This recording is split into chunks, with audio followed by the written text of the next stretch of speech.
But I want to ask you about William Timmons. He's the man John McCain has named to head his presidential transition team. We now know that Timmons helped a lobbying effort on behalf of Saddam Hussein in the mid-1990s at a time when the Iraqi dictator wanted to ease sanctions against his regime. Why doesn't that disqualify Timmons from being part of the McCain campaign?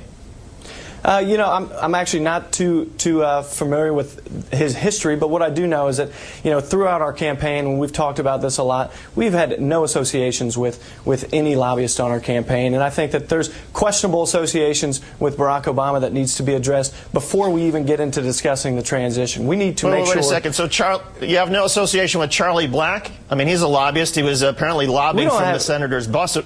Go ahead. David, let's get back to the question here. Before we talk about a transition team, let's talk about electing the next president. And I think that we need the next 20 days before we begin, you know, dissecting the transition point here. I think John McCain has a record of dealing with those in Washington and taking on special interests. So, you know, I don't think that his credibility is at stake here. I think that John McCain, you know, is going to. Let me just take here. We need the next 20 days before we even begin discussing the transition.